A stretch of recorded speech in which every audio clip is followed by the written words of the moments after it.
Hi everyone, welcome back to dptutorials. In this video, I'm going to show you how to use the left function in Excel, a powerful tool to extract a specific number of characters from the left side of a text string. Let's see how it works using a real example. Imagine we have a column of employee codes and we want to extract just the department code which appears in the first two characters. Let's extract the first two characters from the employee code to determine the department.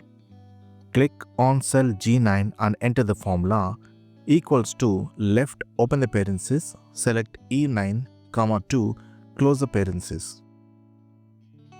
This formula tells Excel look at cell E9, extract the first two characters from the left side. Now drag this formula down to apply it to all rows. You will instantly see the department codes for each employee. Got it? Some popular use cases of the left function include extracting codes or prefixes, separating first names from full names, pulling country or region identifiers from shipping codes, cleaning or structuring raw data.